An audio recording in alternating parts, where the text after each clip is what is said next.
What's up, everybody, and welcome to this week's episode of On the Bluff. I am your host, Christian Fowler, and joining me, as always, my co-host, Gabe Kuhn, and our producer, Kenny Stubblefield, is going to rock with us the whole episode this week. Fellas, how we doing? Hanging in there, brother. Can't complain. Got a haircut. I know people were giving me shit about it. I went to the barber shop and they have the pictures up there. It's like bald fade, taper fade. And then there was one that said, "Wife told you to get a haircut," and I was like, "Give me that one." Yeah, that's what I need. And they just shaved it all off. They gave no cares. Went way too short on top, even though I didn't ask them to go that short. But hey, we're here. When you walked in, don't ask me to take off my hat. When you walked in and took it off, when you walked in and took off the hat. That's for off air. I'm glad we don't have that on recorded on camera. Did the barbers go shit when they did? Oh, I actually I'm one of those guys where I walk in and I apologize beforehand. I'm like, I apologize for what you're gonna do. At one point, the barber's like talking to the other barber. They're like, "You know what they call this?" The other barber's like, "What?" He's like, "Murder scene," and there's just like hair all over the ground. Yeah, you were melding into one. The hair was becoming part of the beard. You didn't know where one started. Come on, it's phenomenal. Stopped. It's a great look. It was the perfect post I just had a kid 2 months ago look. Yes. It totally let the world know hey, I'm going through some stuff right now. Big season adjustment in life. Bear with me. yeah, give me some time and I'll be back to normal. Yes. It was definitely post baby and I have a job on radio hair is what it was. Like I ain't got to be seen. Radio hair. Yeah. Yeah. Although I did hear, and I'm not spoiling anything because I don't know if it's going to happen. I think we might be live streaming at the old radio station soon, but we'll see. So I might have to be a little more. Might have to be a little chopped up. I might have to get myself right more often. So hey, never mind. I won't say that. What are you gonna say? Nothing. Kenny, you can't do that. No. You don't give him the leash. You reel him back in. Yeah, I reeled myself, Gabe. If Kenny is reeling himself back in, then you just leave it be because you don't know. Nobody knows where that's going. I wonder what he was going to call me a name or what. No. I just want to say you're welcome. I just want to say you're welcome to all the other content folks out there. Okay. You're welcome. All right. Okay. All right. He just wanted to flex a little bit. Okay. I guess so, yeah. That's better than I imagined the direction that it was going in was like a non-family friendly direction. No. I'm perfectly PC, man. Perfectly. Yeah, that's what you're known for. That's exactly. Don't do that. I've had to. Gabe has received phone calls about me. I'll just throw it out there. That is true. That is not a lie. That is not made up for the show. Anything else? Any other notes you guys want to hit before we jump into it? Or are we ready to jump right into it? Let's go. I'm ready to rip and roar. Okay, so it was a pretty good week for the University of Memphis basketball program. Started off against Wichita State, which looked very similar to the last several games to ECU and North Texas. And some of those games, it was a little bit better. They ended up winning by 8, but they only scored 61 points. You had Penny's comments after the game talking about the turnovers and that it was ugly and that it's not what he envisioned or wanted this team to be at all. He was pretty tough on them, especially for, the point that team's at. But I think they needed it, and they clearly responded well to it against UAB on Sunday. Penny inserted Dane Danja into the starting lineup. I think that was the first time since the beginning of the season. That clearly worked. He had his best game as a Memphis Tiger, and they beat UAB, which everybody knows this, but we'll keep reiterating it. They were the preseason favorites. Memphis beat them by 23 and looked like the team that we saw for the majority of the non-conference schedule. And in that FAU game early in conference. So I think this was a good righting of the ship and getting them back to where they needed to be. And I think a lot of that is Penny making adjustments and kind of calling the team out as a whole. Yeah, for sure. It's kind of funny, the tale of two games this week. The UAB game's going to, eliminate a lot of the concern and, okay, throw it out the window. We know what this team can do when they're at the peak of their powers, when they're locked in. I still think they need to find that intensity every night. It's easy to find it against UAB when they were the preseason favorite in the AAC. It's easy to find it against UConn. It's easy to find it against top 25 teams. You have to find it against Rice and Tulane coming up, like that type of thing. But like that Wichita State game, until that 12-0 run at the end of the game, I've said this on multiple occasions. People have heard me say it, but I felt like I was being waterboarded. Like it was torture, absolute torture to watch that game being played. And I'm not just talking about Memphis. Like obviously we care about Memphis. We talk about Memphis. Wichita State was miserable too. Oh, yeah. I mean, there were 42 combined turnovers, 16 total assists. That was the armpit of college basketball that game. It was horrid. But again, the turnaround against UAB, the response, and the adjustments that Penny Hardaway made were the difference. Putting Dane in the starting lineup, 21 and 8. He limited his turnovers. And I think, if you listen to him after the Wichita State game, he made this come to fruition. Like he made this happen. Yeah. He said, listen, we're relying on way too many guys on ball. We have guys in Tyrese Hunter and PJ Hagerty who are good at it. So you know what? To limit turnovers, you know what we're going to do?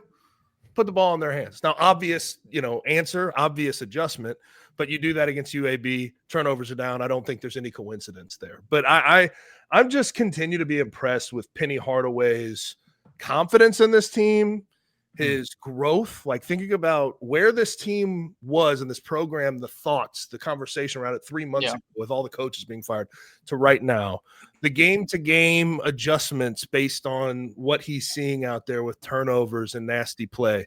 Just impressed with the guy, man. And that game versus UAB was definitely one that I hope translates throughout the rest of conference play. But if we've learned anything the past 2 years, there's a lack of every night intensity that this team has. I hope they found it, but we'll see. I think they have a stretch of basketball that will be pretty telling in that realm. At Tulane, at Rice, Tulsa, Temple, at South Florida, at Wichita State. So we'll see if they can continue that carry over that intensity they had in that UAB game. Which adjustment do you think Penny made? Look, let's count out. Let's kind of walk through the adjustments that he made for this UAB game. Obviously, the big one was the starting lineup, moving Dane into the starting lineup over Musa. Concentrating, it was very clear that some of the guys that had been given the leash to like bring the ball up the floor, that was taken away. They didn't do as many skip passes like way ahead of the court. They got it to their guards and their guards brought it up the floor. His rotations changed a little bit. There were I don't think he made a substitution until like 12 minutes in the first quarter, into the first half. There were a few things that he did. Which adjustment do you think was the most impactful on that game? I was going to go, before you asked this, I was going to kind of go into this point, so I'll tie it in with it. But I wanted to spend some time talking about the move back to Dane Danja in the starting lineup, because I think that was extremely important. And a kind of a question I have off of that is, do we see them shift more towards PJ Hagerty and Dane Danja being like the focal points offensively? Because obviously Tyrese Hunter's had a really good year. Rogers has had a really good year. But do you put teams in more of a predicament when you're going between PJ Hagerty and Dane Danja than when you're just rotating between your guards and between your backcourt? And I think we saw that a lot in this game. I mean, Dane was 10 of 12, like Gabe said, 21 and 8. Like, he had a great game. Offensively was very effective. And it just kind of makes you wonder, is this the direction that you go in from now on? Let PJ and Dane be 1 and 2, and then Colby and Tyrese mix in, because for the majority of the season, it's been PJ 1, Tyrese 2, and it's worked for the most part. But Memphis just hasn't really had that presence down low, because Dane's been used in different ways and coming off the bench and not playing with the starters as much. And I think he's 11.3 was his scoring average going into this game, and I think his ceiling's just so much higher. Like, I think he's a 15 to 17 point per game scorer, and you pair that with a 22 point per game scorer and PJ Hagerty, I think that opens up a lot for Tyrese and for Colby. I mean, we saw Colby pretty scorching from 3 in this game, and I think Dane being moved in the starting lineup had a lot to do about that. But about the adjustments as a whole, I think in years past we've seen Penny kind of have reactionary adjustments that were too little too late. Obviously, this was a reactionary adjustment as well. I mean, you saw turnovers, assist low, adjustment, a reaction to that was to make adjustments, but it wasn't coming off of a loss, and it didn't feel like a desperation move. It felt like he had a coordinated plan to put into action to make this team successful, and it proved very worthy in that UAB game. But we've seen in other times starting lineup changes, rotation changes that came after a loss, and then it just got uglier from that point on. So I think it also is kind of a microcosm of his growth as a head coach, and I think we saw a lot of that over the past week. But to me, Dane, like putting Dane in the starting lineup, it changed the offense as a whole. I view this a little differently in the fact that, like, I don't know if this is like reactionary is the wrong word for it. And yeah, in the past, I understand he's been very reactionary with his adjustments. Like he'll just play extra guys when his starters don't give him the minutes. We saw that last year. He's like, I'm going to play only the guys that are working the hardest in practice. And it never really worked out. Or he'll this just one, though, change up his starting lineup. Tell me if you view this like I view this. This one felt like, all right, you guys earned all this leash, man. You guys did a hell of a job in the out of conference. Here's all this leash. Y'all run what you need to.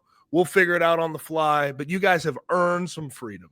Yeah. You lose the Temple. He's like, all right, let's take that freedom a little bit away. PJ, Tyrese, you're handling the ball, and then we'll figure it out from there. Now, to your point about Dane Danja, yeah, I agree with you. If there are the two guys on this team in a bind, I need a bucket. It's PJ Hagerty and Dane Danja. Yeah. That doesn't mean that Tyrese Hunter can't light up another team from three, or Colby Rogers can't light up another team from three. But I think when you give those guys as many touches as you did on Sunday, it just frees up so much because the other team has to collapse, blitz, do all these different defensive schemes to try to limit what those guys can do. And here's Colby Rogers spotting up from the three-point line. Here's Tyrese Hunter spotting up from the three-point line, attacking a closeout, finding another guy spotting up at the three-point line. I just think it frees up so much if you give those guys one-on-one touches a lot more. And we saw that in the UAB game. And you know, previous to this game, we hadn't really seen that like as a consistent thought process for this team on the offensive end. Real quick on that. One thing about Dane that I do still have a little bit of pause with is in the stretch of bad basketball, he's turned the ball over a lot. Yeah. And he is very much a guy who is, how do I put it? He is adverse from passing out of the post. He does not pass out of the post. You dump it in there, he's getting to his footwork, getting to his moves, trying to put a shot up. That's what he does, and he's really good at it. But I think you need to be careful sometimes game to game with him because he is so offensively inclined that he feels like he can score on anybody in the country. So you just have to be a little bit, understand how he's playing that night. And if you feel like he is forcing things, you can pull it back a little bit. Yeah, and I'm kind of curious to see how, if they do stick with this strategy of like PJ being the one, Dane being the two, make them guess, are we going outside, are we going inside, where do we need to focus our defense at? I wonder if he gets better in that area. You know, if there's more manufactured touches for him, if the offense runs through him a little bit more, I wonder if that calms him down a little bit as far as the turnovers go and being more willing to kick it out from inside the post, because it's been hit or miss this year for him, right? Like there's some games where it seems like he's a focal point, other games where he's not. And I know some of that is just the flow of basketball and who's hot that night.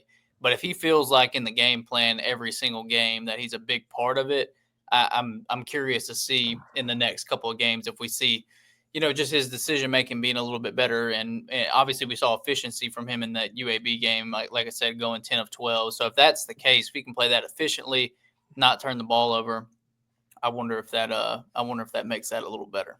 Yeah, for sure. One thing I can't shake though, and Kenny, I'm going to let you cook here in a second. But the one thing I can't shake is like when this team feels like they have something to play for, they lock the hell in. Yeah, they really do. When they feel like the pressure is more, like they don't gain anything from a win, but they lose a lot with a loss. They play tight. Yeah. They don't play the same way. Like I wish they could take this intensity, this level of focus, and just translate it every game. I understand that you're going to have down games, you're going to have off games. I get it, but it's just there is a clear night to night intensity issue still with this team. They can prove it to me, but I until they prove it to me, I'm still going to be in this same frame of mind. Yeah, that's $1 million question. Is how do you recreate the intensity that we saw on Sunday from them every single game? And we'll see if they. It feels so lame because I say it every damn show, but it's true though. Massively true. But doesn't that happen a lot though? I mean, doesn't every team have that issue? Like, not the greatest, not the best teams in the country, man. I think think about Houston in this conference, for example, right? Yeah. Number 1 team in the country a lot of the time, the top 5 team in the country. They would beat the shit out of every team in this conference. Very fair. They didn't care. It could be they could be playing their out of conference against, I don't know, Baylor. Then they could be playing Temple on a Tuesday night, and they'd beat the shit out of Temple just like they played against Baylor in the out of conference. I just think there's a little bit of a mental block, and Penny Hardaway. I don't think Penny's not trying to get over that. Right.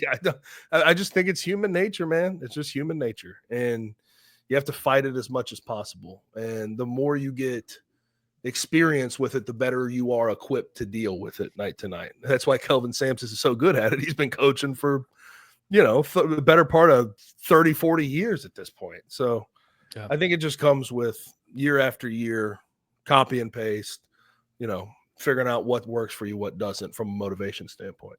Yeah, I think the one big difference I think between this year's Penny's team and the previous years is that there are definitely games where they're not locked in, right? They're not completely on. Like the Wichita State game's a perfect example.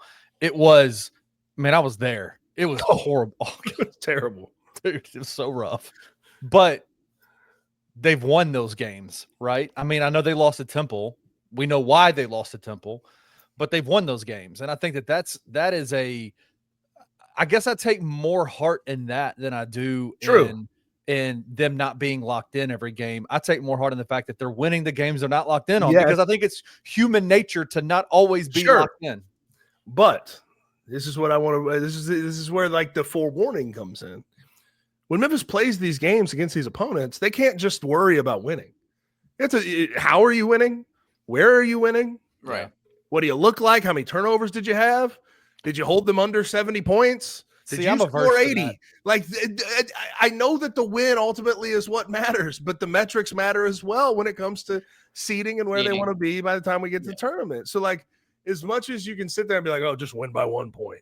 Yeah. A 1-point win over Tulane on the road, you drop in all your metrics. Yeah. Except you drop it.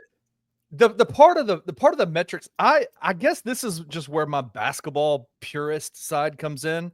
I am done being consumed by that, because I understand it's a real thing, but let's take a look at the net from the net push and moves that happened from this UAB win.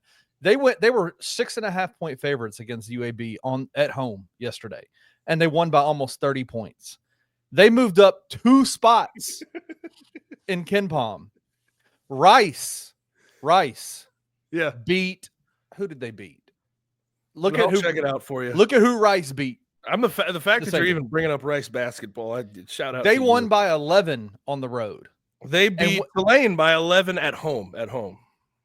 And they moved up. No, they lost. Wait, hold up. Tulane beat them by 11. Yeah. Maybe it was Tulane then. Maybe it was Tulane. Tulane moved up 18 spots in the net. Okay. They're also way low. All right. Okay. I understand that, but there is no rhyme or reason to it. No. I can explain that a little bit. When you're in the damn 200s with your net and your KenPom, it's a lot easier to move up and down with how many teams lose in that area of KenPom and net.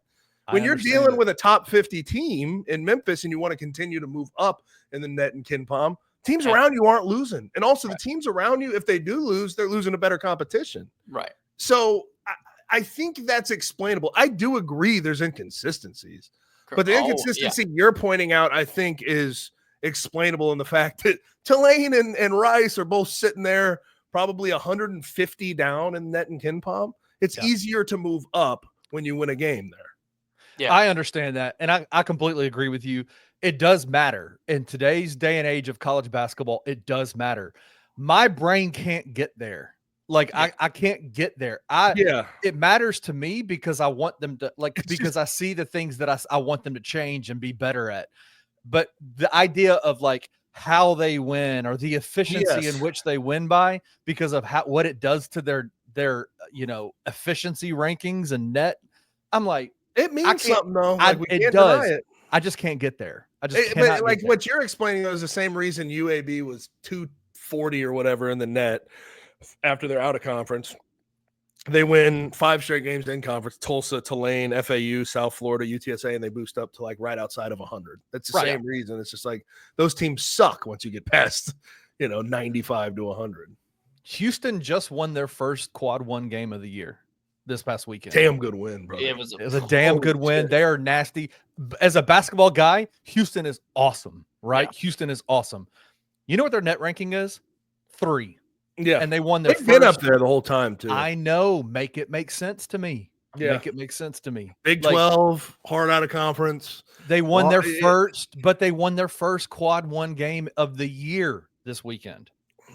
Make it make sense. So yes, it does matter, but it's frustrating. I love what I enjoyed from this UAB game was seeing trends and things that the Tigers can build upon. They're going to help them make a deep run, because I'm telling you, that team we saw last night, or that team we saw on Sunday, if they play with that level of intensity and that level of focus and that level of efficiency, they can make a deep run in the NCAA tournament. Oh, they could be a second weekend team for sure. And like the rest of conference play, if they, let's just say for the sake of argument, the exact same intensity they brought every single night, they're going to win every single game left in the AAC and the AAC tournament. Yeah. They will not get beaten if they play like that. I think that's pretty damn clear. Yeah. There's no one that can mess with them. That's just a big if that we sit on. Yeah, true. Now, right now. Hey, what did you think about, like, I did get a kick out of this last week because it was just kind of funny to me. Andy Kennedy coming into this game. We're the hottest team in college basketball, or one of the hottest teams in college basketball. It's like, bro, like your best win was against North Texas. Like that was such a wild statement. Get off your high horse. Jesus. I have a question for y'all. I know UAB Memphis was a rivalry back in the day. Do y'all? There's been a conversation in the Discord, and I want us to talk about another conversation that happened in the Discord, the BCM Discord, which you can join. But I wanted to. They were talking about UAB and going, UAB's not a rivalry. No, Memphis fans don't care about UAB. They don't think about UAB. Do y'all think that's true, or do y'all think fans do? They still do. Fans do, yeah. But I would say the Discord is a younger crowd. Yeah, like that's my assumption. So yeah, I mean, fans absolutely latch onto that rivalry. Yeah, I don't view it as one, and I would assume Gabe probably doesn't as well. But I never played him, so I don't know how exactly. I don't have any experience with them, especially. But it's like back in the day, those teams were more on the same plane, and they're just not like it. Mid-sized to smaller sized, big city in the South. Yeah. It was like there was some similarities, barbecue, there's that type of thing going on. Yeah, but I mean, it ain't the same. And I know we live in Memphis and around Memphis, so maybe we're a little bit more biased and our perception's a little bit different. But I would say, no, this is 100% accurate. The national perspective of Memphis is way better than the national perspective of UAB. Like, Memphis has had a very historically solid basketball team, and over the last 10 years, a really good football team, and UAB has not. No. But do you not think, though, that there's something nice about – is it because they're coached by Andy Kennedy and because of just his little rat terrier looking face? This is what I was going to beat the shit out of him. Well, what's happening now? Trent Dilfer's talking a bunch of shit. Yeah, that's what I was going to say. Andy Kennedy's got his little shit talking. They got some bald-headed shit talkers as coaches, man. Yeah. But like, I'll say this: like on the basketball floor, I think I saw the stat Jason Munns put out. 20 of the last 22 basketball games have been won by Memphis. Yeah, that ain't a rivalry, dog. Rivalry. And then I will say, going into the future, and even last year, like that's what you're going to see from UAB versus Memphis if they play in the same conference on the football field, 53-18 or whatever the final score was. Yeah, because they're just not on the same level from a resources standpoint, better leadership here, all that. Yeah. Better coaching, and also Memphis never discontinued their football program and had to bring it back. you know. Right. So there's That's that. what year was UAB that? definitely views Memphis as a rival. Yes. 100%. Memphis is not returning that favor with the new generation, though. No, Okay. not I at feel all. like they got UAB fans definitely got passed down the Memphis rivalry from their older fans. The Memphis older fans tried to pass down that rivalry, and we're like, But people were like, no. we're more serious than that. We Yeah. don't want to recreate that. That's not worth it. Yeah, no. I just remember though, there's that iconic picture, Pierre Henderson Niles, the hand of God picture in UAB in Birmingham, the Tiger team walking off the court, the students going crazy on them, and you see Pierre Henderson Niles' hand covering up the UAB student's face, just slapping the crap out of him. It was awesome. The hand of God. Now, in other news, though, when was the last time we saw the Grizzlies and the Tigers like competing at this high of a level together at the exact same time? Been a while. Fun. This is the first time they played Fully 6 swept? home games in the same week at FedEx Forum where they went 6-0. They were undefeated Grizzlies and crazy. Tigers. Pretty wild. It's Love fun, man. Like sometimes you got to realize how good you have it. Yeah. And with both of those teams, you have it damn good. Damn good. Do y'all think, let me ask you, going back to the UAB game, I've said this a couple times and people haven't really responded the way I thought they would. Do y'all think that Andy Kennedy is like criminally using Yaxel Lindenborg? Like that guy is awesome, right? Sure. Like he is a very good basketball player.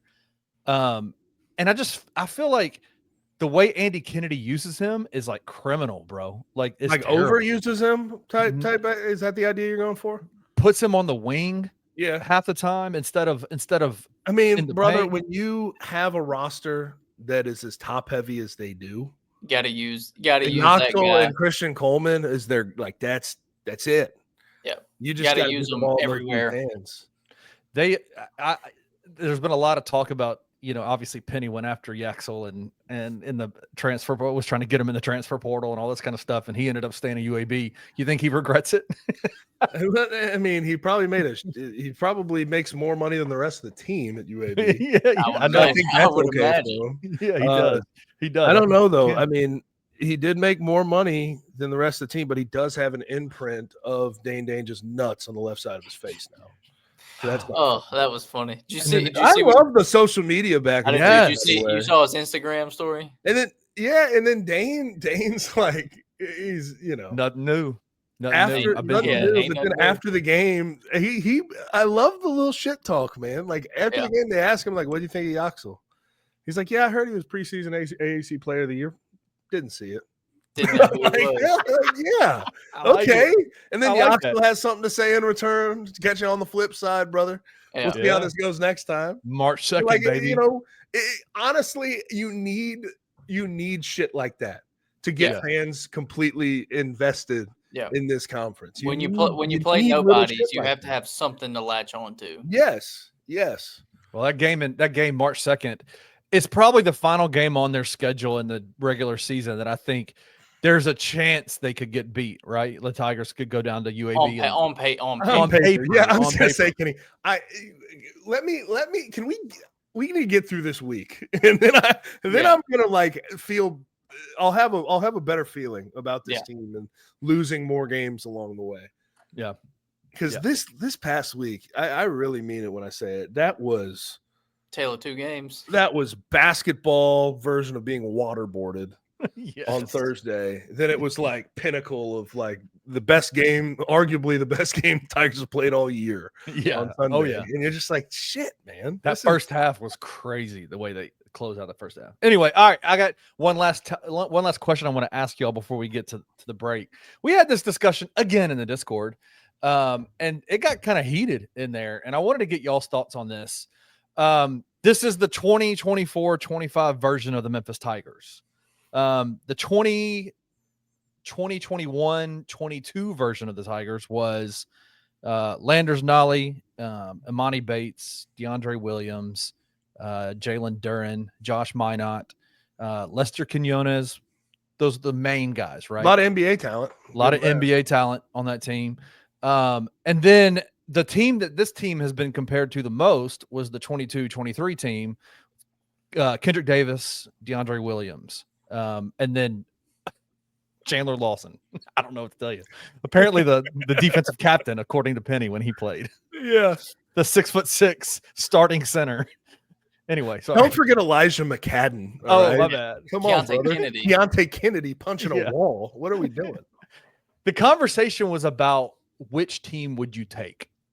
Would you – and the conversation got started by somebody saying, I would take that 2021 team and the 22-23 team over this team any day of the week. No. What are y'all's thoughts on that? As a college basketball team, I would take this team.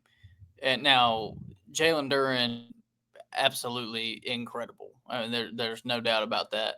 But like as far as the drama and stuff that came with Landers Nolley and Amani Bates, I think that in large part is what derailed that team. And all of us know more, behind the scenes stuff that, we're privy to a lot of things that have happened behind the scenes with this Memphis basketball program. And if it's copy and paste, like it's that team, it's those egos, it's those things that happen behind the scenes, like this team, bar none. And we all love that 22 team, like Kendrick Davis, Elijah McCadden, Keontae Kennedy, DeAndre. Like that was a really gritty team. And Kendrick was obviously the focal point. But then you look at this team and you just have way more options. It was Kendrick, DeAndre, and then there was nothing really after that, especially offensively. With this team, you've got PJ, you've got Dane, you've got Tyrese Hunter, Colby Rogers. All those guys are respectable, really solid college players. So talent for talent, you look at the 21 team, of course, a lot more NBA talent on that team probably than this team. But as far as a pure college basketball team, I don't even think it should be a question. Like this year's team is the best. I'm going to give you the right take on this, the correct one. Absolutely, man. I feel privileged. Okay, as a college basketball, like all these teams, obviously this year's team's accomplished the most. They're dealing with accomplishing the most, the best of all those teams. If I could take the 21-22 roster and bring in the 24-25 Penny Hardaway and meld those two together, that is the answer. That would, because the no nonsense, cut the drama out quickly, Penny Hardaway, the short rotation, no pity minutes, Penny Hardaway, with that level of talent. Yeah. Give me that all damn day.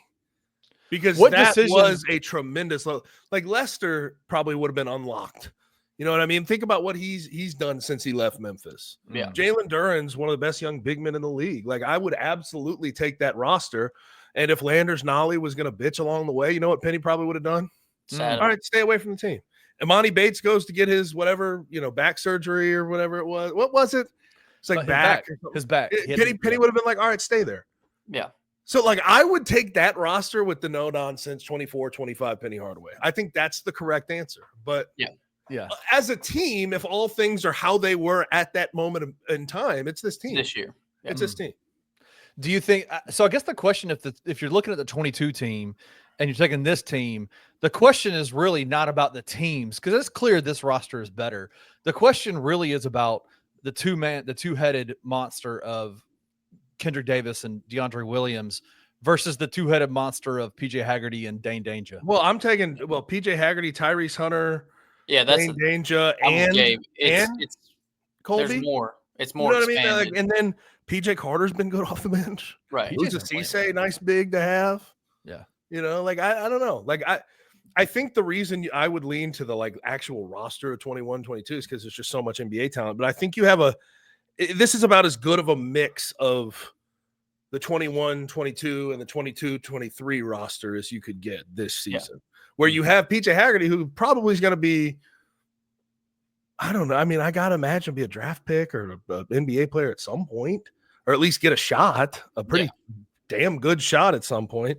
I'll see what happens with Tyrese Hunter. He's short, but he'll probably have a good overseas career. Like, I think you have a good mix of talent and experience where those teams were strictly talent and strictly experience. Yeah.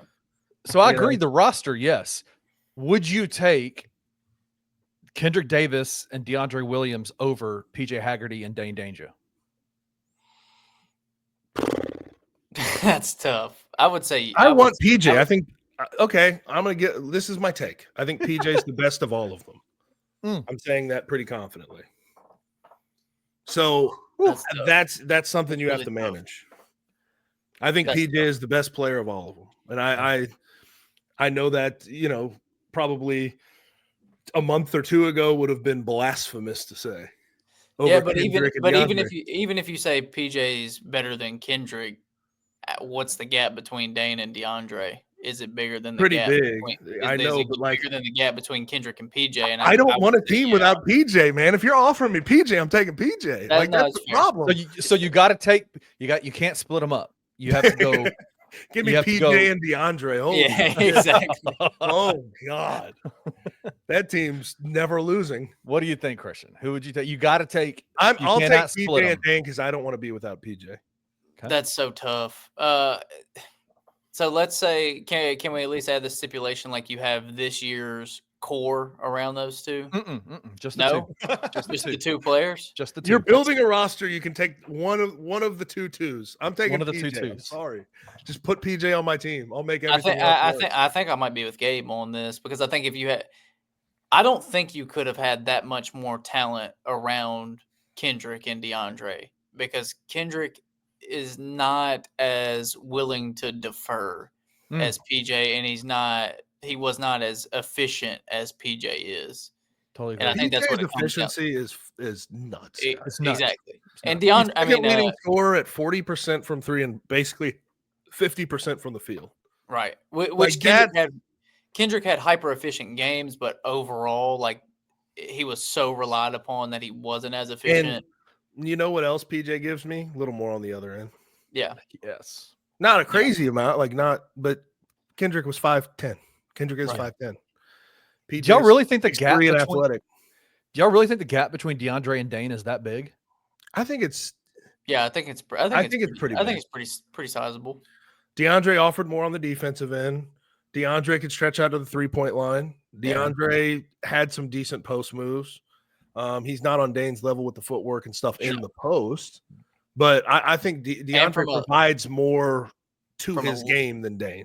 From a leadership perspective, from an energy perspective, from just being that guy on the team. I don't think it's like some monumental gap. No, but I think there's a gap. There's a gap. Clear gap. But I think the answer for me is just and people can disagree. I think this is one that's a really tough one. That's close. It's close. I just don't think I can reasonably be offered PJ Hagerty, this version of PJ Hagerty, and deny this version of PJ Hagerty. That's just not. That doesn't seem. That's not real. You have to take him.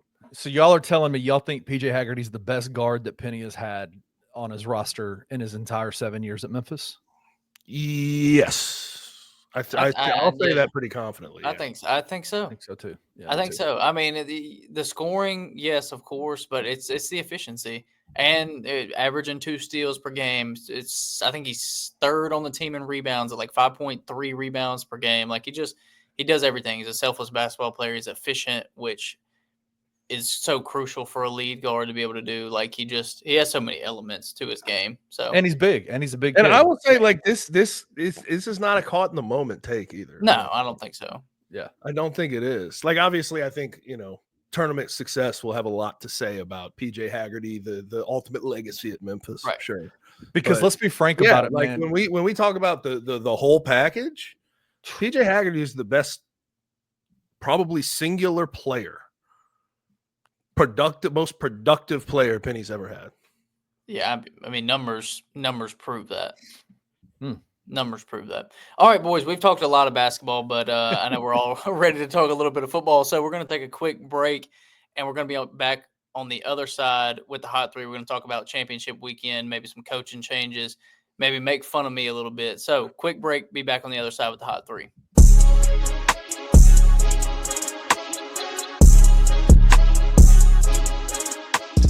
I'm freaking sick and tired of the metrics.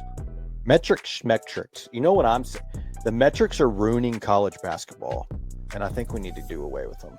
I know I'm one of the ones that's always looking at them, and I can't help it, but it's because the damn things are updated every single night. If a team went out there and won every single game this year by 1 point, their metrics would be shit, but they would be the national champion. We have a good resume, and we're going to get hurt down the stretch because we're not beating teams by 20 plus. And I think that that's stupid. College basketball, very specifically, is quite unpredictable. TJ. You get these weird runs, dude, and this stuff happens all the time. So when people mention Kim Palm, I'm like, okay, you can use it sometimes, but it can't be your Bible for a lot of this stuff. The metrics, you can't use it that way. And these dorks and these computers are trying to make college basketball make sense. And that's the beauty of college basketball, is it doesn't freaking make sense. Tune in to Tigers Untapped with your hosts, Trey Lasley and TJ Willis, every Tuesday at 3 p.m. on the Bluff City Media YouTube channel.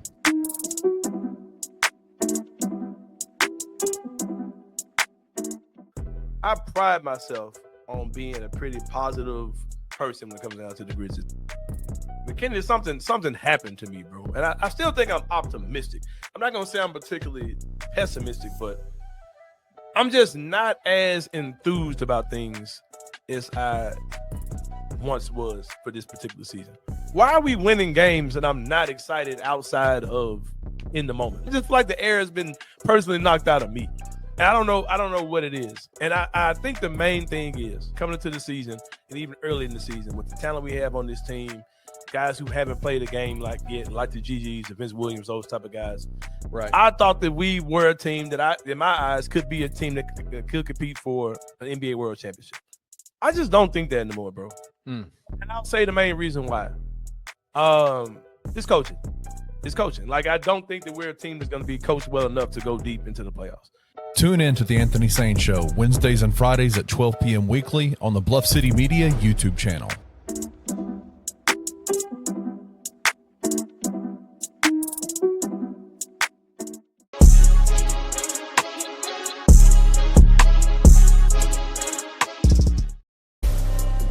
Let's go, boys. You guys ready? Of course. Always. Let's get to the hot three. Let's run through these. We kind of went long on that first segment, probably because I was on. I apologize. Probably. That tends to happen a little bit. Let me turn this down just a little bit. Man, what a great weekend of football. Halfway. Right? Halfway. Halfway? Only halfway? Well, the Saquan Barkley story is pretty cool. Yeah. 50% good weekend of football. I mean, I still think. Let me ask you this. I heard this about someone said this on about the Washington game. They said that Jaden Daniels was ready, the rest of the team was not. Y'all agree? That's fair. Yeah, that's fair. That's pretty fair. That's fair. Yeah. Yeah, Gabe, how much time do you want to spend on that game? Do you have any? I just want to highlight a couple of things that I think are important. One, Saquon Barkley. Whew. It's hard to beat a team once. It's hard to beat a team twice, even more hard. It's really damn hard to beat a team 3 times. But what's even more difficult is to beat them the same way 3 times. They didn't beat them 3 times. They only beat them twice. 7 rushing touchdowns, no turnovers. And Saquon Barkley in the 3 games against the Commanders this year, 414 yards rushing, 7 touchdowns. Yeah, but they did not. You know how hard it is for another team 3 times over to know what you're going to do to them, and you still do it to them. They didn't beat them 3 times though. Okay, sorry. Yeah. Well, you're right. Sorry. To beat a team you've played twice already. How about that? To beat a team that you're playing for the 3rd time. Yeah. But the second game was, Kenny Pickett. Yeah, Kenny Pickett. I don't know. That one just kind of feels meh to me. Yeah. But to be able to play a team for the 3rd time and do the same thing you did to them the first 2, that's difficult. And to throw up 55, they broke the record for points in a championship game. They broke the Cam Newton touchdowns. The Cam Newton 49 point 2015 NFC Championship. It's just kind of funny to see the flip. We talked about Penny Hardaway, the flip of 3 months where he was firing all the coaches. Now they're 16-4 and 19 in the country. All these things, great out of conference resume, great resume in general. Just think about like the Nick Sirianni conversations and the Jalen Hurts conversations. Now they're going to the second Super Bowl in 4 years. Granted, it's against the Chiefs. We'll talk about that in a second, but it's crazy to see. And Nick Sirianni, I'm not going to sit here and act like he deserves like a shit ton of credit. He's not Vince Lombardi, but he's also not Urban Meyer, like people Right. originally thought. Like the guy is 53-23 as a head Yeah. coach, playoffs and regular season. 71% winning percentage. He's the first coach in his first 4 years to go to 2 Super Bowls. Yeah. It's 40 years worth of time. I mean, he deserves some credit. Again, he's got the best roster in football. So I'm not going to sit here and act like he is, again, Vince Lombardi. But Right. he's a pretty good coach in the grand scheme of things. And he could definitely put himself in a different category altogether if he beats the Chiefs on Super Bowl Sunday. Yeah, absolutely. I like you said, 7 rushing touchdowns, 55 points. Like it was, it wasn't as domination as the final score indicates. Washington was in that game early when it was like 14-12, and then in the second half they make the stop and they're driving, and it looks like they could be, make it a 3-point game. And Austin Eckler fumbles, and that was the third fumble. That was the third turnover. They had 4 turnovers, and Right. the way they were going to beat the Eagles is getting turnovers. Yeah, exactly. And the Eagles, another thing that they need all the credit in the world for, and this is because of their style of play, and Saquon Barkley being a sure-handed running back, but they haven't turned the ball over in 5 straight games. Yeah. They are hyper efficient offensively, and they still can get the big play. Because of Saquon, he can score from anywhere on the field. That O-line's great. We'll talk about the Super Bowl in just a moment, but like that the trench battle on both sides of the ball is going to be a big one in the Super Bowl. It always is, but this one's going to be it's going to be a really fun one to watch. Yeah, I think that his first carry on Sunday, that was his 8th 60-plus yard run of the year, which is, that was regular and postseason, but that is the record now. But that's crazy to think about that almost half the games this year he had at least a 60-plus yard run. I was having this conversation about the Eagles' offensive line because Saquon deserves a lion's share of the credit, but that offensive line, of course, deserves a bunch of it too. Right. They probably have 3 borderline or sure Hall of Fame talents on that offensive line. 3. I'd say Lane Johnson's going to be a Hall of Famer. Yeah, he is. He's going to be locked in. Jordan Mailata obviously needs more accolades, but like from a talent and just that, he's Hall of Fame level talent. And it's crazy they were able to build him up to that. Jeff Stoutland, O-line coach, deserves a lot of credit. Yeah. And Landon Dickerson, man, young in his career, damn good ball player. Yeah. Already been an All-Pro, been to a couple Pro Bowls. Like they lose Jason Kelsey and they just haven't even skipped a beat. No, because they arguably got better.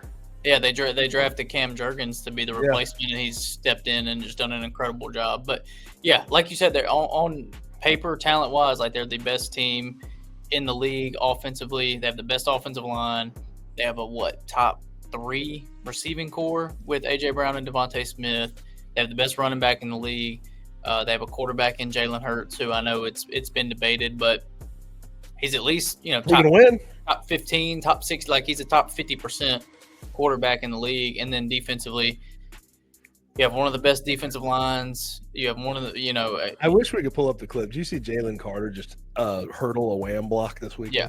And after the play, because you got to think, like, you have an All-Pro caliber player in Jalen Carter on the defensive line, a Pro Bowl caliber player also on the defensive line in Jordan Davis, an All-Pro linebacker who is a finalist for Defensive Player of the Year in Zach Bond, 2 finalists for Defensive Rookie of the Year in the secondary, and Cooper DeJean and Quinion Mitchell. Cooper DeJean, brother. Both of them. They're both incredible. He's going to press Teron Johnson from the Bills for best nickel corner in the league. Yeah. I mean, he's showing up. Yeah. No, they're an extremely well-built team. They're good everywhere. Which makes them a difficult matchup. But let's flip it to the AFC because that game had was much more fun, had a lot more drama in it. Ultimately, it was the same result. Again, the Chiefs in their 7th consecutive AFC Championship game headed to another Super Bowl. This is their 5th Super Bowl appearance in 6 years. They've been to the conference championship every single year of Patrick Mahomes' career. They're not the best team on paper. But they're the best coach team in the league. They have the best head coach in Andy Reid and the best coordinator, regardless offensive or defensive, in Steve Spagnuolo, who is going to, I believe, his 5th Super Bowl now, won 1 with the Giants, 3 with the Chiefs. So they're just extremely well coached. And then they have Patrick Mahomes, they have Chris Jones, they have Travis Kelce, and they have, Trey Smith. Some of these other guys, they have good pieces around them, but it's Patrick Mahomes and Chris Jones and Travis Kelce once again. Like, you have that core and you have this coaching staff, and you go to 5 Super Bowls in 6 years. The Chiefs' voodoo magic is the strongest force in pro football. It's ridiculous. I don't know what to say. Patrick Mahomes, like his thinking about Tom Brady retiring and who is going to follow. Is anyone ever going to come close? We have someone surpassing him as we speak. He's been to more AFC title games. He's won more AFC title games. He's the same amount of Super Bowls. He's from a stats perspective through the first 7 years, it's not even fucking close. No. It's not close. No. Well, he's got more wins, better record. Like, it's just crazy. The stats that jump out to me are he's got 12 drives where he's been down on the scoreboard by a score or more in his career in the playoffs. 12 drives, 1 punt, 5 touchdowns to take the lead, and then 6 field goals to tie in those 12 drives. He's only had 1 punt in the fourth quarter when he's in a game that he has against to the go wall. win. He's 7 for 7 when it's the final minute, and obviously this didn't matter in this game in particular, but he's 7 for 7 in the final minute when it comes to tying or winning a game. There's a lot of good quarterbacks that we consider clutch that aren't even close. Like Tom Brady's 5 for 11. Drew Brees 3 for 6. Those are the next two next to him. He is 7 for 7 in that stat category, and it's just I can't get over it, man. Like they're the best at situational football. The 4th and 5 blitz that they did to Josh Allen with a corner, they had the entire game. Steve Spagnuolo was showing it to one side, bring it the other way. So he showed it to the right. They slid left, and he brought it from the right. Yeah. He completely went against all of the pretenses and things you study on film. They're just so much better than everybody in those situations. But I can't shake one thought. I can't shake one thought. It's the voodoo magic, ref magic. 10 minutes left in the fourth quarter. You have a little screen to Dalton Kincaid. He runs. Clearly got a first down. They marked him short. Okay, whatever. Bills didn't challenge. Doesn't matter. They get into a tush push on 4th and 1. In my opinion, clearly, very clearly, should have been a first down. Far side official had them as a first down. Had it as a first down. But the near side official had him a yard short for whatever reason. Like, his spot was clearly wrong. I don't care if you thought he was short. His spot was wrong. So they end up going to review. Chris Jones somehow gets right in the way of the ball. Like, just perfectly obstructs the view of the ball right when it gets to the line, because it clearly got to the line, but Chris Jones is in the way. So they keep the call standing on the field. And for me, it just changed the complexion of the entire game when I think that it should have been a first down, because Josh Allen, right there, you're on the 40-yard line going in. You're going to get into field goal position. So you're going to at least get 3 in the grand scheme of things. What happens instead is they turn the ball over. Juju Smith-Schuster catches a slant on a RPO, takes it down into the red zone. They end up scoring. It's an 11-point. They get the 2-point conversion. It's an 11-point swing at the beginning of the fourth quarter in Arrowhead. And the momentum's all on the Chiefs' side, even though the Bills had that 22-21 lead. For me, it's just like there's always going to be something like that with the Chiefs. And I know that all the talk was about refereeing and officiating going into this game because of the way Patrick Mahomes was officiated in the divisional round against the Texans. But there's a reason for that, because you're going to have a call like that changes the complexion of the game altogether. And down the stretch, people are talking about, oh, they were a little too conservative. They're throwing screens on 3rd and 10 to Amari Cooper before the 4th and 5 that ended the game. And it's like, well, when you're down by 3 against a team like that, you're scared to make mistakes down the field. You don't want to end the game right there. Defensively, you have to change your game plan. You have to play a bunch of man, not take any chances at blitzing Patrick Mahomes and having him beat you. it just changed the complexion of the game altogether. And I understand there were plays the Bills could have made down the stretch, but if that call gets made correctly, what I believe to be correct, then that game is completely different. Completely different. I think that was the most consequential play of the game. Yeah. And I think it was a complete blown call by the officials. Yeah, I disagree. I don't think it was a blown call. I think it was extremely close. I think you mark it where you mark it and you try to review it, but there was no review angle because on the sideline angle, Chris Jones stood up and was in the way in the perfect time, and so referees couldn't see it on review. I mean, I was watching it real time, and I said, I think it's short. So, I mean, I think it gets blown out of proportion, and people, when it's the Chiefs, if it's any other team, nobody would be talking about this today because it would have been so close that nobody would say anything. But it's the Chiefs, and the narrative's there. Close, bro. You just have to get the ball to the line, and he clearly got it to the line. He did on 3rd and 4th down. 3rd down, yes. They had 2 first down conversions. Yes, like they're two bad spot. Two conversions, man. It's just anyway. If this wasn't a narrative, like people nitpick every time there's a flag against the Chiefs, you like collectively hear everybody holding their breath of like, oh, what happened now? Like it is a narrative. You go on Twitter anytime a flag is thrown on the Chiefs and it's complaining, and it's just ridiculous. To me, it's overplayed, it's overblown, it's annoying. This happens in every single game. There are blown calls in every single game. There are big moments in every single game that could go either way, but that's what everybody hyper focuses on because that is the narrative. I don't like narrative-driven stuff anyway. We all know this about me. I cannot stand when a billion people push the same narrative. It pisses me off. I don't like hive mind thinking whatsoever. But anyway, like outside of that, people can have all the complaints that they want and say that that's the reason that the Bills lost the game and yada, yada, yada. Dalton Kincaid had a chance to catch a ball late in the game that would have changed the game. There were 5 fumbles in this game. The Bills recovered all 5 of them. That's a big thing. Everybody just wants to glance over that point that, the Chiefs have things happen against them too, where, they have to battle back from adversity and make things happen to win football games. Yeah, I'm not arguing against I'm not saying that. you're not. I'm just saying in general. But like if people look at it as so one-sided, it's not. It's still football. Like the Chiefs still have to make the plays to win the game. Buffalo could have stopped them late in the game. All they needed was a field goal. They allowed 2 first downs on that drive. That's piss poor defense in that situation. And great play calling by Andy Reid. You had the rollout to Pacheco to get the first down. And then it's 3rd and 8. What other coach, what other team has the stones to throw the ball with a minute and a half left in the game in that situation? Only the Chiefs. And they draw a perfect play. They get Samaje Perine in the flat, and they get the first down. So everybody can complain all that they want to about the refs and the this and the that and the conspiracy.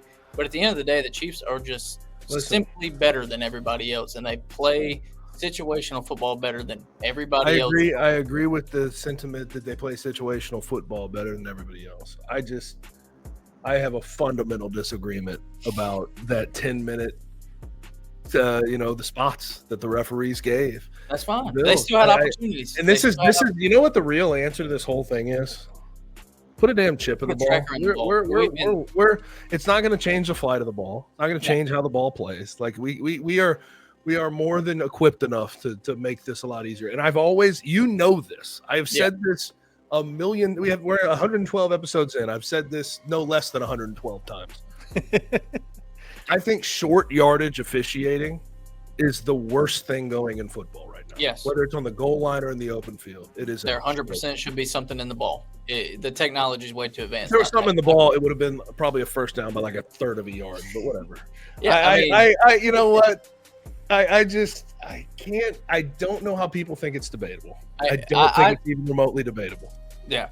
We'll disagree on that one, but I do agree with you on the chip in the ball. Like those. But you notice before I got to this part, I gave the Chiefs all the credit in the world. Yes. I put all that stuff out front. You're not who I'm be realistic. About. You're not who I'm complaining about. I try to be realistic about it, but that fucking call,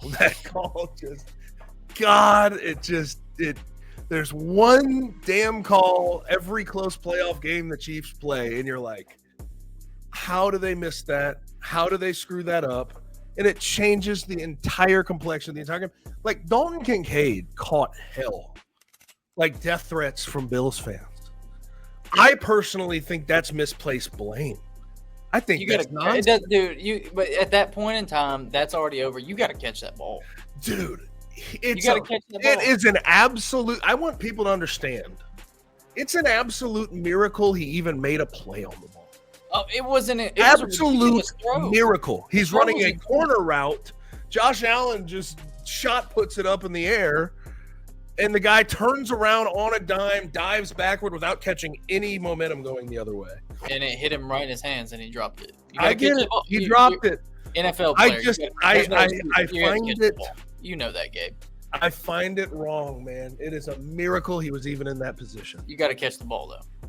That's, Okay. that's what you're there for. You got to catch that Get ball. it? Yeah, he was a high draft pick. I understand it. Yeah, You should first catch the round ball. pick. You gotta catch Damn, brother. If that's 99% of other players in the NFL, they're probably not even able to get close to that ball.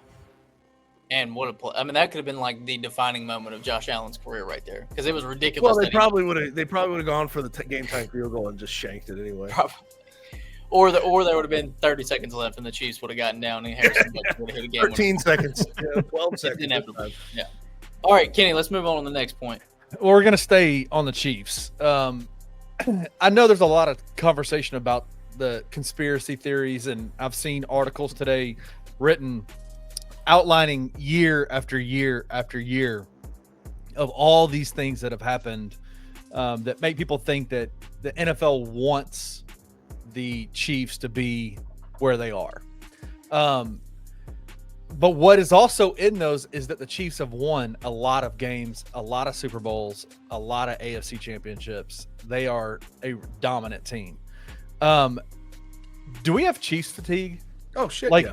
100%. Are you talking about individually or just like Oh, as God. a This Like is the as easiest an answer NFL ever. fan base, as an NFL yes, fan the base. NFL, the NFL Is that fan where base. this conspiracy theory stuff is happening? Is because we're just tired of seeing. Well, I think You know what I did? I think it's part of it, because you got to think like the Chiefs play more primetime and televised games than any other team. Like they're under the microscope more. So if these things happen in games, they're going to be seen more. They play more primetime games. They play more playoff games. They play, they have the biggest audiences for their games. Like, of course, it's easier to nitpick stuff when you see that team so much. Hell, for all we know, this could happen every week the Jets play, but none of us would have any idea because they're never on national TV and we don't watch them. So I think that's part of it. And then it's the Patriots 2.0. Like everybody hated the Patriots after a while because you just get tired. It's just like, golly, can somebody else get it? Somebody Can beat somebody these else? assholes, please. And so many That's all we people, ask. and so many people love Joe Burrow and Lamar Jackson and Josh Allen, and they just don't even have a chance. That's what I'm saying. No, what makes it even more insane is like, I can go back to Michael Jordan's Bulls. They lost plenty before they got to the mountaintop. Yeah. They lost. They failed. Then they had to finally get through. Patriots, they failed plenty of times. They lost to Nick Foles' Eagles. He lost to Tom Brady, lost to Eli Manning twice. What Lost did- to Dane what a did- couple times? What did he end up? How long did he go without a Super Bowl? It was like 10 or It was- 11 years, right? Yeah, it was a 12 lot. years? Like, they failed a lot. Yeah. I think the crazy thing about the Chiefs that really sticks in everybody's craw is they don't fail. They Yeah. don't. Yeah, they lost to the Patriots his rookie year, and they lost to the Bengals, but know what he did? He got his revenge on the Bengals, the next year? Yeah. Like, it's like they don't fail. That's what really sticks in my craw the most. And, I think there's some questionable calls along the way, but that's beyond the point. The other thing I do want to push against, because I've seen this out there, that the revisionist history is nuts on this. I've seen people talk about the Chiefs being a worse dynasty from a fan annoyance. I saw this perspective today. than I saw the this Patriots, today. and I said, "Are you serious? Yeah, I saw this. How exact soon same you thing. forget about the Patriots? One, their fans the worst. Yeah. Bostonians are not fun to deal with on a day-to-day basis, especially when they're winning things. They win a lot too. And then the other part of it is, let's not act like the Patriots didn't get caught cheating multiple Spygate, times. Deflategate. The Deflategate's kind of bullshit, but Spygate but is very Spygate. clear cheating. they also had luck along the way. The tuck rule, Yes, the Julian Edelman kid. Like, you know, they had the same 23. calls that the Chiefs get, Right. but they cheated as well. Yeah. Like, I had think to go to court on multiple occasions, sit in front of the damn Congress because of their cheating. Like, I wonder if you saw the same thing as me. It was talking about like the dominance of the Patriots. Was that it? It was like, but like my point like is the Chiefs are substantial. Even though I have Chiefs fatigue and I want to see someone beat them, just because no one likes a winner when they win this much. It's like you can't have too much of a good thing. Share the wealth. Like, they are much more palatable than the Patriots ever were, and I don't think it's close. I agree. I saw something today. It was like I could take the Patriots' dominance because they would go out and blow out every team by 30. But the Chiefs win every game on the last possession and yada yada yada. And I couldn't stand the Patriots, but I'm a little bit different in this one because let's see. When Tom Brady started his first game, it was 0-1, so I was 3 years old at the time. So when I really remember paying and watching football all the time was the 07 season. Like, I vividly remember the 07 season. The Cowboys played them and they absolutely blew us out of the water. It's like 48-23, I want to say.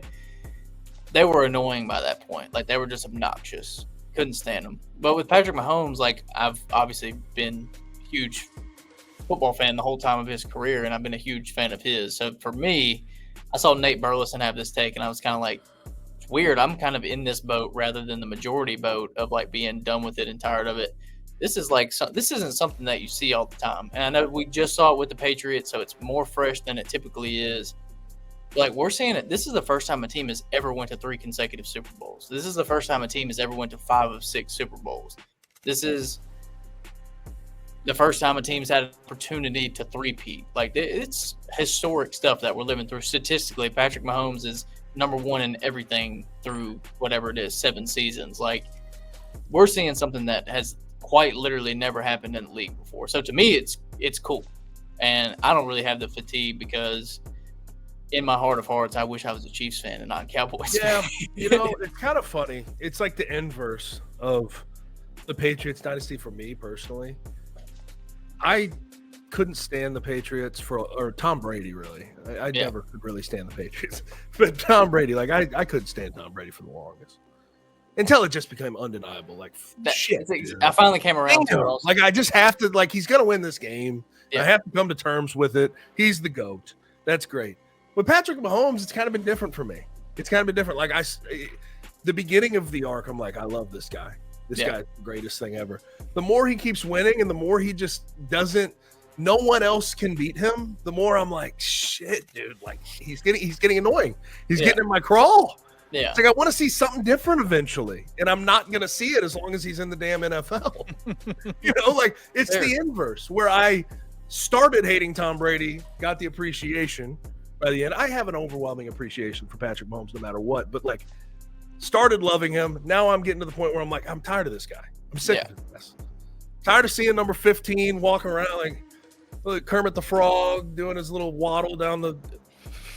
Eventually, it's grown to be tired for me, and I'm exhausted. Yeah, like a Bengals Commanders Super Bowl would do good for everybody. Like just something new. Yeah, something new would really help out. A shootout or like a Bills Commanders would have done a lot of good for people, but like until a shitty quarterback makes it into the playoffs and plays the Chiefs, like all the good quarterbacks are never going to beat Patrick Mahomes. You need like a Mitch Trubisky to like just out of left field.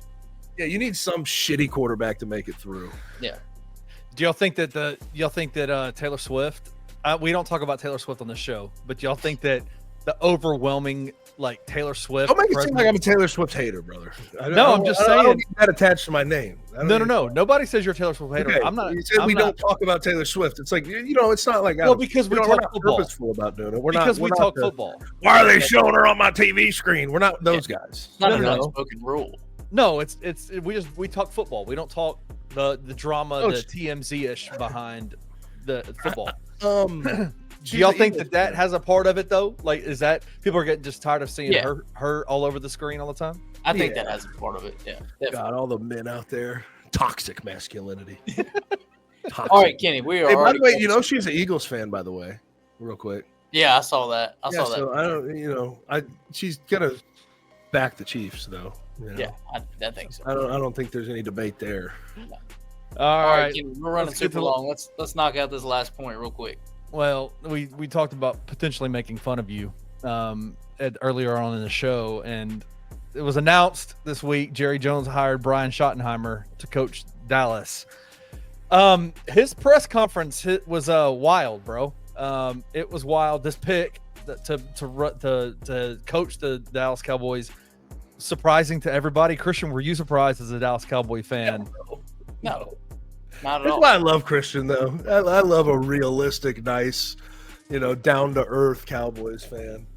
I mean, bro, they go from like Dion's the guy to all of a sudden now it's this guy Dion was never the fucking guy. There was never a chance of that. But happening. this guy was he's an offensive analyst, then he was a coordinator for 2 years with the Dallas Cowboys, and then all of a sudden now never coached a team in his life, never been a head coach in the NFL, and all of a sudden he's the Dallas Cowboys head coach.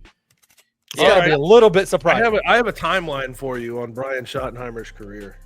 Yeah, You ready for I know it? he was OC under Rex Ryan and under Pete Carroll. All right. Washington Redskins, quarterbacks coach in 2001, 28th ranked offense, fired. Not San bad. Diego Chargers with his dad, Marty Schottenheimer. Marty? Absolute There's a legend. gleam, man. There's a gleam. The late Marty Schottenheimer, fucking legend. Yep. Brian ain't his dad. But he was the quarterbacks coach in San Diego from 02 to 05. If you'll remember, that was the only years of Drew Brees' career where he didn't look like a Hall of Famer and he got traded to Correct. the Saints. So there's Brian Schottenheimer for you. Next, Jets, 06 to 2011. Sure, went to 2 AFC championships, but you'll remember that he had That shit to do with his offensive offenses. He wasted some of the NFL's best defenses with Mark Sanchez at quarterback. I remember these days. St. Louis Rams, 2012 to 2014. 25th, 21st, and 21st in 3 years in total. Was that Sam Bradford? That was after Sam Bradford. That would have been right at Right around that time. right around. I think he got traded to Philly in 14. Anyway, Yes. Georgia in 2015. You remember what happened in 2015? for Mark Georgia. Richt got fired. They were 85th in offense. They cleared house after 1 year of him being the offensive coordinator and quarterbacks coach. Nice. And he was with the Colts as the quarterbacks coach 2016 to 2017. 2017, 30th in offense, fired. Seattle Seahawks, 2018 to 2020, as the offensive coordinator. 2 Yep. years, fired. Who replaced him? Shane Waldron, who is now fired by the Bears. Yeah. Jacksonville Jaguars in 2021, passing game coordinator and quarterbacks coach. Not a good year. You know what 2021 was, guys? That was Urban Urban Meyer. Meyer's year. He got fired directly following the season. This is who the Cowboys have hired as their head coach. If the yes man conversation is something that you have not attached yourself to when it comes to Jerry Jones, I think you need to start getting the picture here. Yeah, you need to you have to understand why this hire was made. He owns Brian Schottenheimer. That's Yes. why he made the hire. Yes. He wouldn't make another hire for somebody like Dion who could push him around and tell him what to do with personnel. No. So, if you are one that is held out on that conversation with Jerry, which there's very few, you're fooling yourself. Yeah. This is yes man, yes man, yes man. Yes, sir. I'll do what you want. You're not going to sign anybody in free agency. That's totally fine. Totally cool. I'm fine Yeah. with that. Great with that. Let's Yeah, just so- keep doing this. I feel bad for you, honestly, Christian. You know what? I really do. I feel terrible. I was talking to my dad about it when it happened, or when it was looking like it was going to happen. And he was like, "No way," and I was like, "You know what? Like this year was pretty relaxing because Dak got hurt, didn't really have to worry about anything. Like expectations were zero. My expectations might be lower going into next year, which Wow. honestly, with a healthy roster. Yeah. which honestly, like after being a lifelong Cowboys fan and the just heart attack games and years and disappointment and all that stuff, like it's kind of nice to just go into a season and be like, I don't have to worry about anything because this team is going to be terrible. You're Like, making me want they to have- cry, dude. This is sad. They have Dak, CeeDee Lamb, Michael God. Parsons. Outside of that, they don't have anything. DeMarcus Lawrence a free agent. Zach Martin's a free agent. Tyler Smith. They got Tyler Smith as well. Outside of those four guys, they have nothing else. And so it's like it's not going to work. Typically, we've had really strong drafts, and that's why we've been able to stay pretty relevant. our last 2 drafts have sucked. Bad. Mozzie Smith, baby. Mozzie Smith, This is Luke when he breaks out Schoonmaker. next year. Mozzie Smith, Luke Schoonmaker, Tyler Guyton, who looked terrible this year. Like, they've reached and blown up on the last 2 drafts, and also not taking any positions of need. They didn't put any priority on drafting a running back in the last 2 years or drafting receivers in the last 2 years. They just tried to reach on offensive and defensive linemen, and they failed at those. And so the team is just – there's nothing there. And then you're hiring a guy that should never, ever, ever, ever be a head coach in this league based on track record, and he is for the reasons that Gabe said. Mike McCarthy is like 10 times the head coach. Yes, 100%. Brian Schottenheimer is 100 more. 100%. Because, I mean, you look at the 4 interviews the Cowboys did. Leslie Frazier, which is just a crazy interview. That came out of left field. Rooney. That's a Rooney interview. I was about to say that's a Rooney rule. If you don't know, Leslie Frazier is the defensive coordinator for the Bills, and he is a black guy. That's why he was interviewed. And then Robert Saleh, Rooney rule. That's why he was interviewed. The 2 true candidates were Kellen Moore and Brian Schottenheimer. Kellen Moore was the offensive coordinator in Dallas before he went to Philadelphia. So he's got a rapport with Dak Prescott and with Jerry Jones, and he's never been a head coach before. And I don't think Kellen Moore should ever be a head coach because I really don't think he's that good of an offensive coordinator. So he would have been a yes man, and Brian Schottenheimer's like the ultimate yes man, a guy that would have never, ever, ever, ever gotten a head coaching opportunity. He gets one, Jerry owns him. He has to do everything Jerry says. And that's exactly why he was hired, and that's exactly why I said this one to my dad last week. Also, we are the richest poverty franchise in the entire world. In the entire world.